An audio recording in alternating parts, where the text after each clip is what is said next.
أعوذ بالله من الشيطان اللعين الرجيم بسم الله الرحمن الرحيم الحمد لله رب العالمين والصلاة والسلام على سيد الأنبياء وخاتم المرسلين سيدنا ونبينا بالقاسم محمد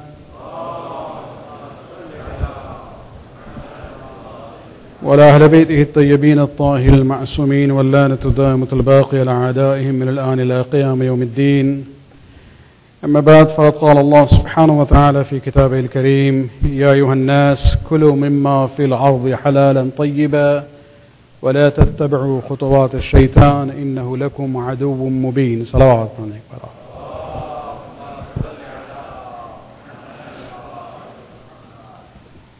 This is the last Thursday of the month, which are dedicated for fiqh and Shari'i Masail.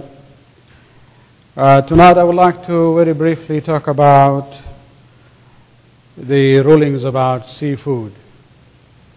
I get questions from time and other times, so I thought maybe I'll share some of the issues which come up again and again. To begin with, Allah subhanahu wa ta'ala, when He talks about the way of life that we have in Quran, He also talks about the rulings about food and drink. It's not that, what is halal and what is haram. These are not trivial issues in Islam.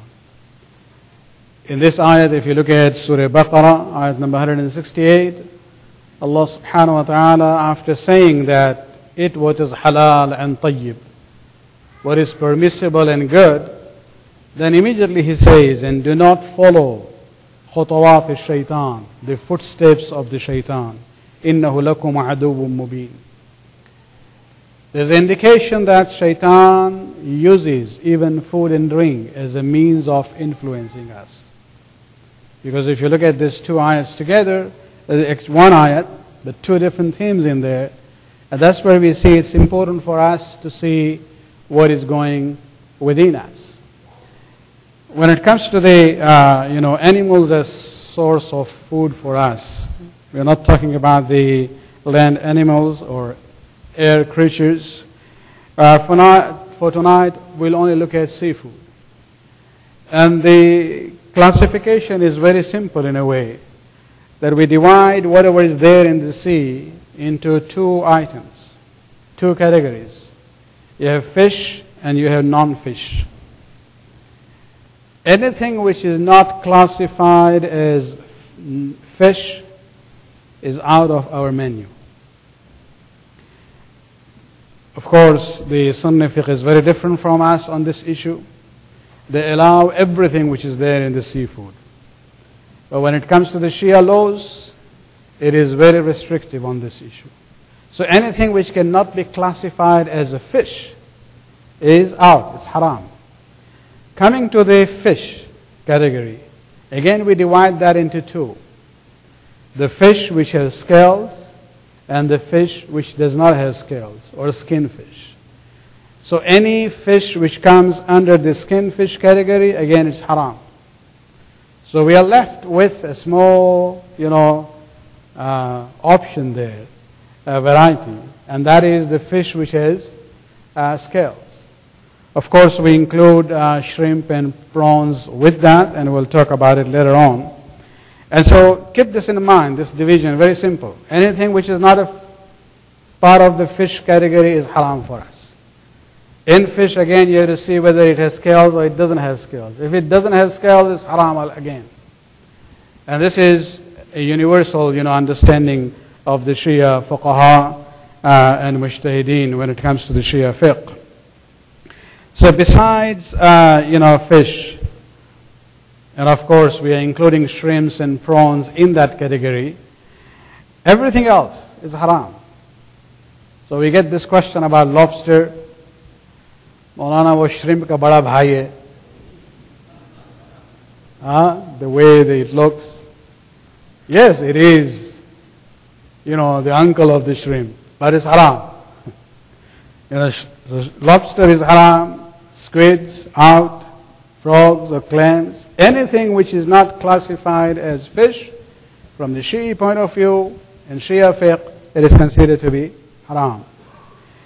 Now when it comes to the fish which has scales, there are two main conditions there for that fish to become halal for us. Of course, one is, as I said, the issue of scales. Now it doesn't have to be fully covered on the body. It's not the amount of scales on the fish which will say this is halal or not. Even if it has, few scales on it, that would be sufficient to put it in the category of scale fish, and it will become halal for us. But besides this category, the main condition is that the fish must have been fished out of the water alive. So when it was taken out of the water, it was alive, it was not dead. And that's the main condition that we have. Now when we look at the issue of, the condition number one, which is about the scales, I'll just read to you one hadith here from many sahih hadiths that we have from the Imams of Ahlul Bayt. One is from Muhammad bin Muslim, a very prominent Sahabi of the 5th and the 6th Imam. He says that I asked the 6th Imam this question. رحمك الله إن نؤتى بسمك ليس له قشر. He says sometimes we get fish which doesn't have qishr, doesn't have scales on it. And Imam gave him the general ruling. كل ما له قشر من السمك. Eat from the fish whatever it has the scales. وما ليس له قشر فلا تأكله. So any fish which doesn't have scales on it, do not eat that. And this is just one example. When we look at the seerah and the life of Amir al-Mu'minin Ali bin Abi Talib alayhi salatu wasalam,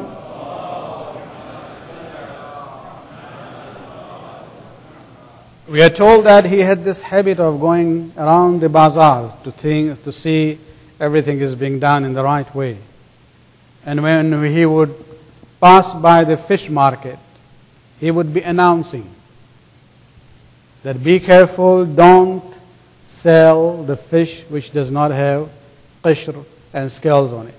And so this is going back all the way to the time when Amir al-Mu'minin was the ruler of the Muslim world. Now, when we look at the list of the fish which has scales, of course there is a long list. Most of these famous fish which are used here in Canada, alhamdulillah, come into that category. So don't worry about it.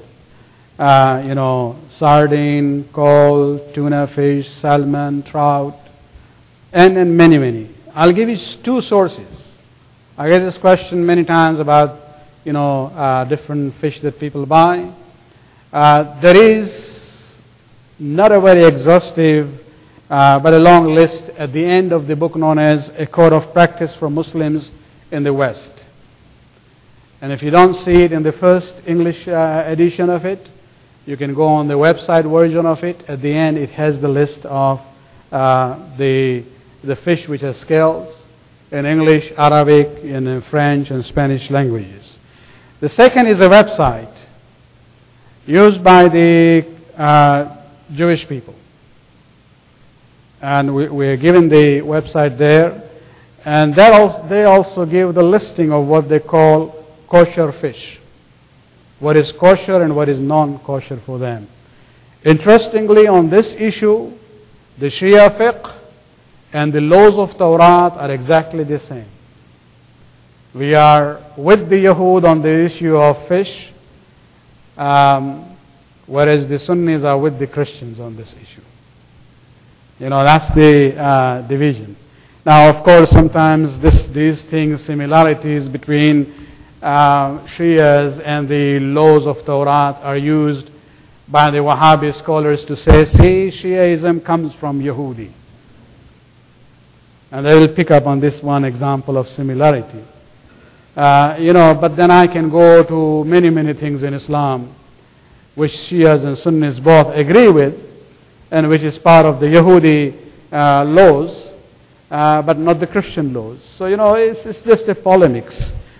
Interestingly, on the same thread of, thoughts, an Israeli professor in Tel Aviv University, was giving a talk about the current situation in the Middle East. And he makes a very interesting remark. He says, Lebanon for us is a serious issue. And the discussion is whether Lebanon is part of the Arab Sunni world or is Lebanon part of the Shia world. This is how he is dividing now the Middle East. And he says the problem we have, the biggest problem for us is that Lebanon is now aligned with the Iranian Shia circle.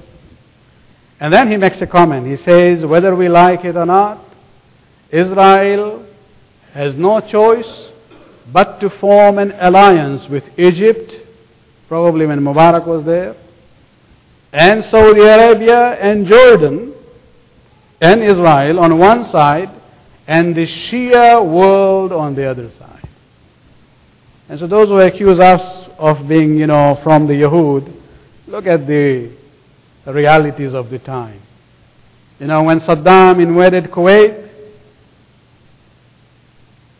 these who say, don't say Ya Ali, they are mushrik, they were shouting, Ya America, adrikna. Who came to their rescue when Saddam invaded Kuwait? They asked help of America. So whenever it suits them, they can say, Ya America, Ya Britannia, everything, that's okay. If we say Ya Ali, immediately we went kafir and mushrik. So these are issues where you keep in mind sometimes. Anyway, let's get back to the fish issues. Salawat.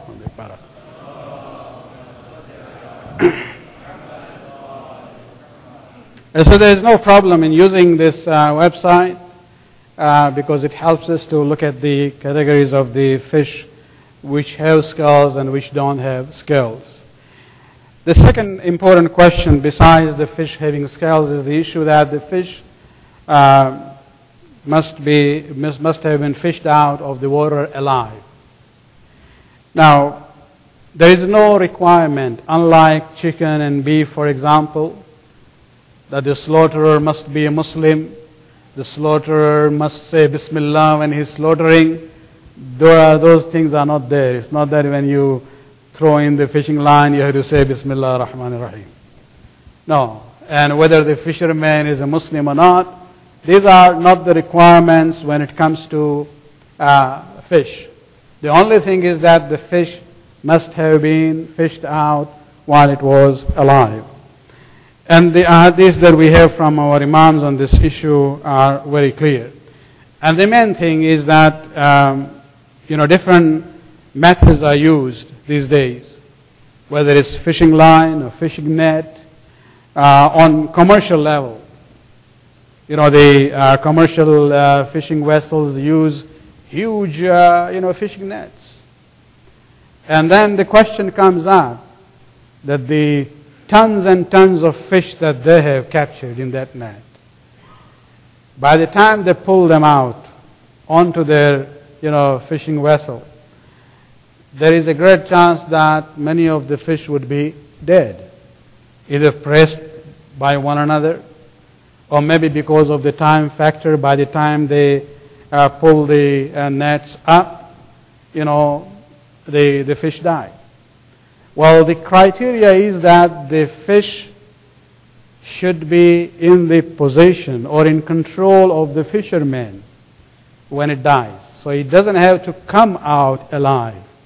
So if it came in the net alive and then died within it, even though the net had not yet been taken out of the water, it is still okay. Or for example, on an individual basis, if you are, fishing and you have in the same fishing line, you have 3 or 4 beds there, and one is already occupied, and you are still waiting, for other 1 or 2 fish to come in before you pull up the line. And in the meanwhile, you get the other 2 vacancies filled, the first one dies. As long as it died after coming into your fishing, line, it is okay, because it was already in your control and in your possession. Salawat alaykum.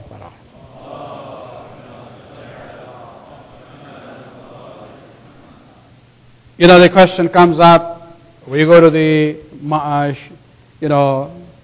to the grocery shop or the supermarket, we see the fish there, in the freezer is dead. And the person selling is not a Muslim. Well, looking at the method which is used, there is no problem in accepting it to be a fish which was fished out alive. That level of confidence is already there, and there shouldn't be a problem. You don't really have to see that fellow taking the fish out of the water alive. Because there are rules and regulations now that even when they see there is already a fish which is dead in water, they will throw it out because it is not, safe for consumption by human beings. Salawat alayhi.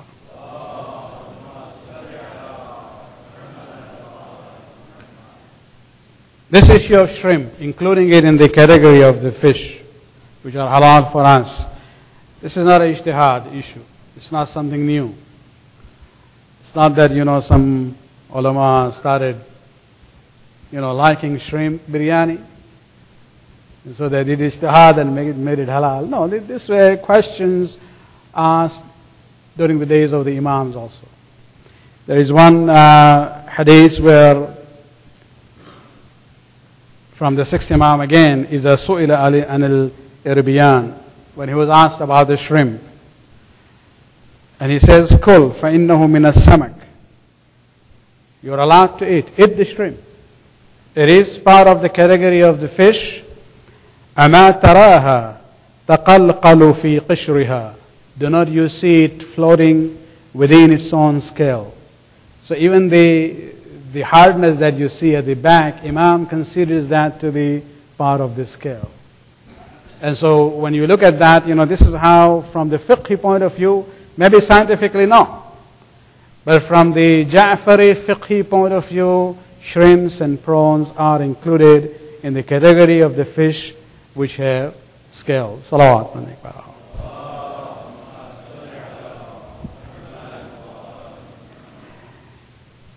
One more mas'ala on this issue before we go towards the end of the majlis, and that is about fish oil or fish bones. Whether the fish oil is halal or haram for use, it all depends on the category of the fish. If it is, the oil is from the halal fish, the oil would be halal. If it is haram, then the oil will also be haram.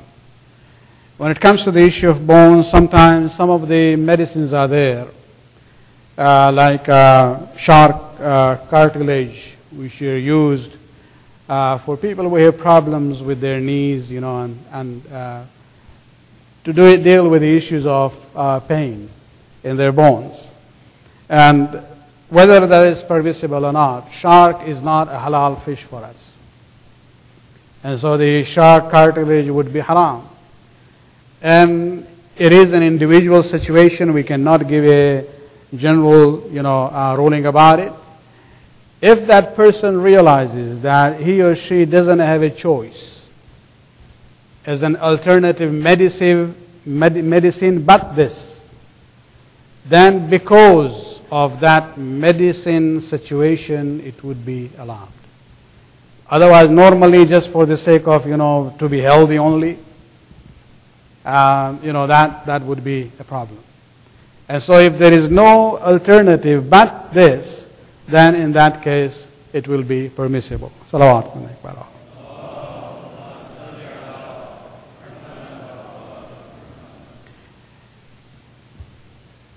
Why are the fish which do not have scales haram in Shia fiqh? This is where probably some of the Muslim and Shia scientists have to work on it. It is the job of the fuqaha and mujtahideen only to give you the rulings, whether it's halal or haram, from the Shi'i, the sources of the Sharia. The reasoning are not always there in the ahadith or in the ayat of Quran. Many things actually become clear for us later on when human knowledge reaches to a higher level. I still haven't been able to find something concrete or in details about this issue, but I know there is a quotation and report that during the Vietnam War, the United States Navy actually issued instructions to U.S. Marines there that refrain from fish which does not have scales. Now, what was the reasoning behind it? We haven't been able to find. We just saw this was a report there in Times or Newsweek of those days. But there must have been a good reason. It's not that, scale fish were American and non-scale fish were Vietnamese. No. It's not a national issue there. There must have been a health reason. And this is where sometimes, I hear things that there are some kinds of fish other than those which have scales. They actually feed on the basically the garbage which is there in the ocean, and they filter the entire the dirty environment. But we still need to see some Muslim scientists working on it, and maybe they will be able to explain to us why the Sharia 1400 years ago came back with these instructions as far as the fiqh of Ahlul Bayt alayhi salatu wassalam is concerned. Salawat on Nabi Karam.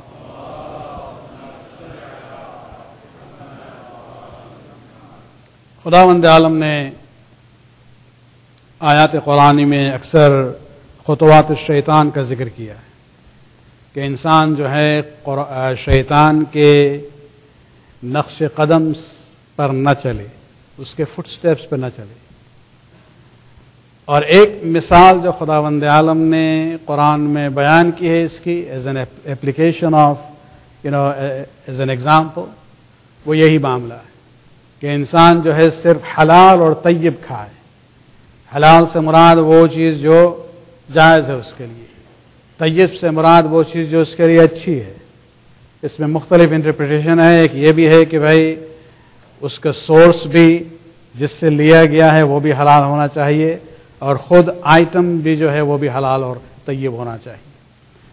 اور اس سے اندازہ ہوتا ہے کہ ہم لوگ کبھی کبھی سوچتے نہیں ہیں کہ جو کچھ ہم کھاتے ہیں ہیلتھ کی بنیاد پر ہم بڑے کانشیس رہتے ہیں کہ بھائی یہ ہیلتھ کے لحاظ سے ہمارے لیے مضر ہے یا مفید ہے، لیکن ہمیں روحانی اعتبار پہ بھی ان باتوں کے بارے میں سوچنا چاہیے. مثلا پورک کے بارے میں ہمارے والد مرحوم کی جو مشہور کتاب ہے کوشچن آنسر کی فارم میں، اس میں بھی آخر میں یہی ہے کہ اس میں اگر دیکھیں تو جہاں تک سور کے کیریکٹر کی بات ہے، جانوروں میں یہ وہ جانور ہیں کہ جو حلال و حرام جنسی تعلقات میں ان کی یہاں خاندانی کی بندش نہیں ہوتی ہے کہ یہ بہن ہے یا ماں ہے یا کیا ہے. اور یہی بے حیائی جو ہے انسان کے نفسیات میں بھی اسی غذا کو کھا کے ہم دیکھتے ہیں. آج کل اس ماحول میں آپ دیکھیں بے حیائی کی ایک بنیاد یہ بھی ہے. تو اس سے اندازہ ہوتا ہے کہ نفسیاتی بنیاد پر بھی صرف صحت کی بات نہیں ہے، بلکہ ذہنی طور پہ اور نفسیاتی طور پہ انسان جو کچھ کھاتا ہے اس کا اثر ہوتا ہے.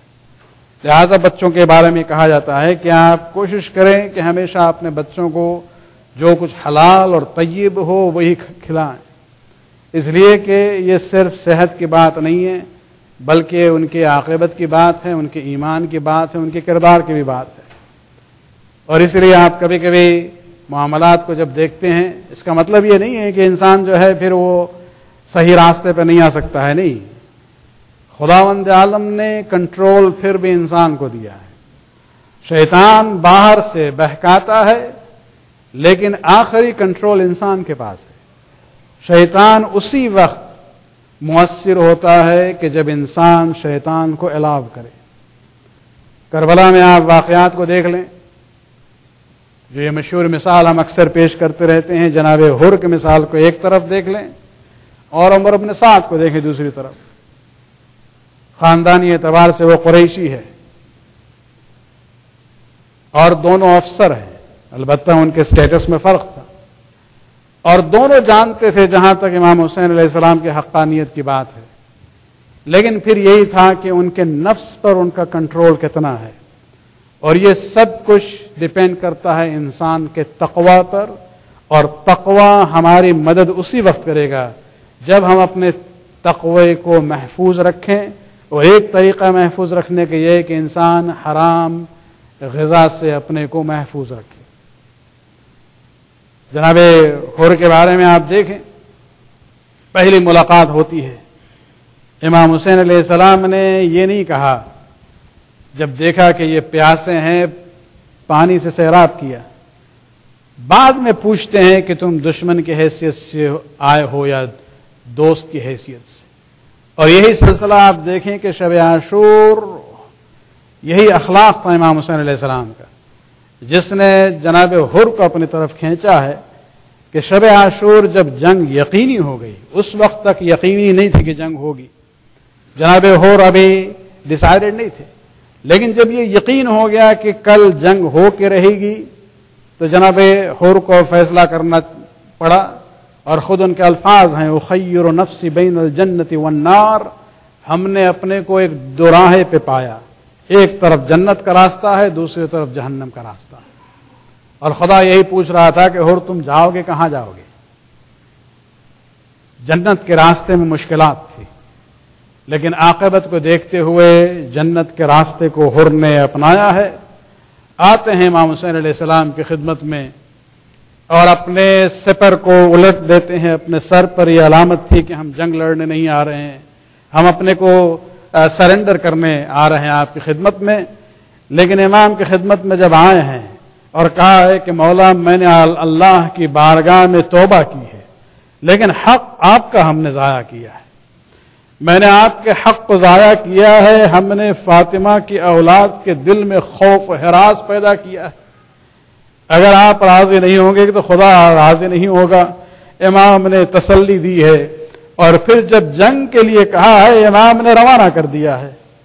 اس موقع پر ہم جرأت کریں گے امام سے پوچھنے کے لیے کہ مولا حر جب دشمن بن کے آئے تھے آپ نے پانی سے سیراب کیا تھا، مہمان نوازی کی تھی، آج مددگار کے حیثیت سے آئے ہیں، کم سے کم کھانا پانی نہیں ہے تو کچھ وقت کے لیے اپنا مہمان بنائے.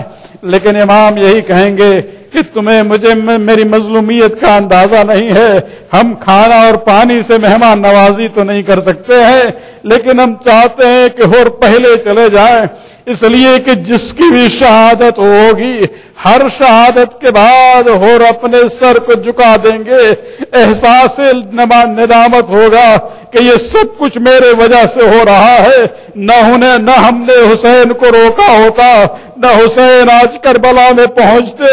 اور اس لیے جب جناب حر کی شہادت واقع ہوئی ہے، وہ جناب امام حسین علیہ السلام نے جو مرثیہ پڑھا ہے اس میں ایک فقرہ ہے، خداوندہ حر کو اپنا مہمان بنانا، یہ عنوان صرف حر کے لیے ہے.